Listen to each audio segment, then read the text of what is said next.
Experimental precaution. Water we use should be the same amount. There should not be some with more and some with less.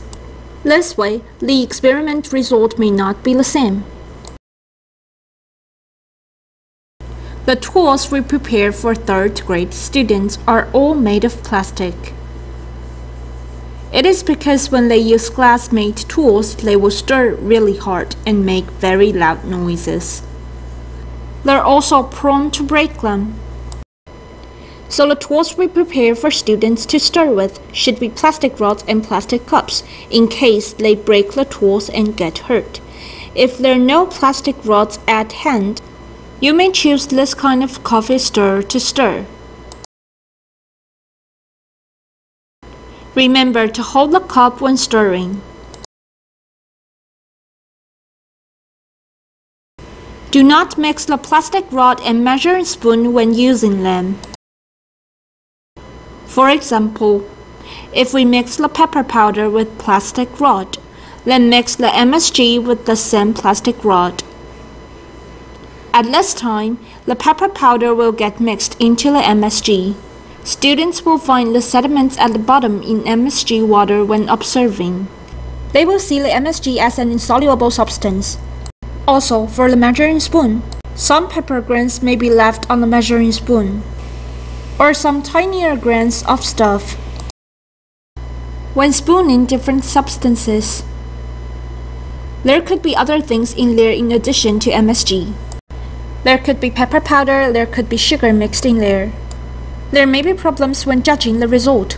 So when doing the experiment, we need to prepare one rod for each cup and one measuring spoon for MSG. We will do the same. One plastic cup goes with one measuring spoon. Same for the third one. In this way, we will not get them mixed together.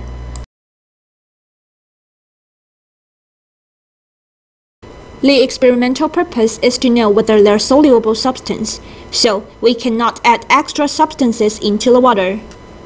For example, salt. Let us add 1 level spoon.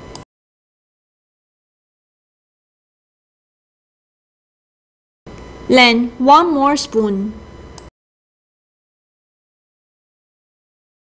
And 1 more spoon. Some students will add a lot of first, then start to stir.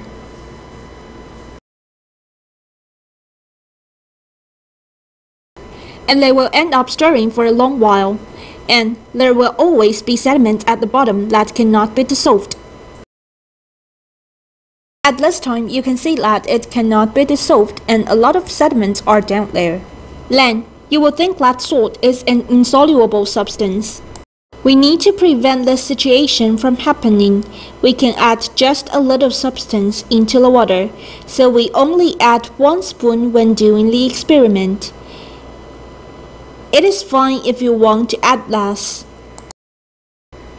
Since our intention is to find out if it is soluble or insoluble, add substances into the water and stir.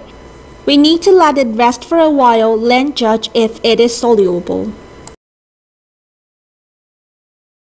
Some substances just float on the water, or the particles become smaller. It is not really dissolving.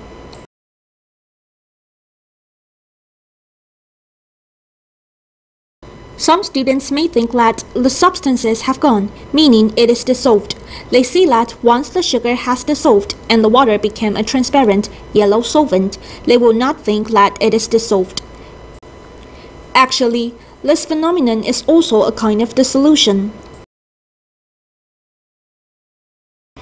Do not use too much water in the experiment.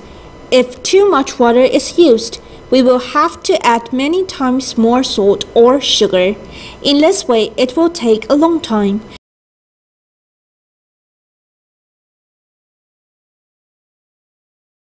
For this experiment, we will use a lot of sugar and salt, so we can put them in a cup. It is easier for us to use this way.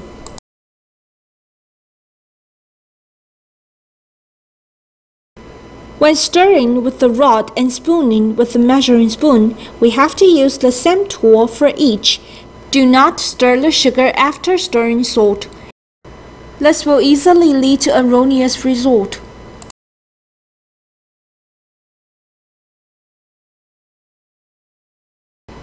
After we're done, observe if there are any particles at the bottom.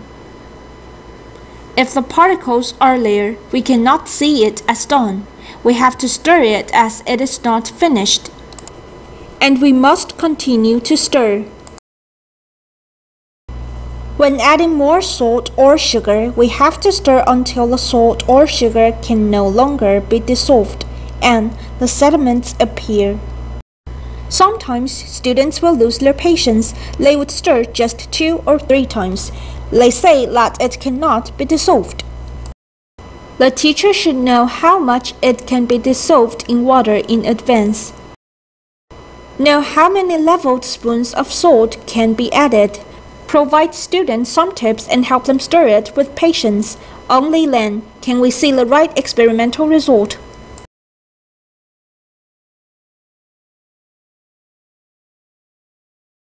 Before adding next spoon, we should check if the substance has completely dissolved in the cup. Only then can we add the next spoon.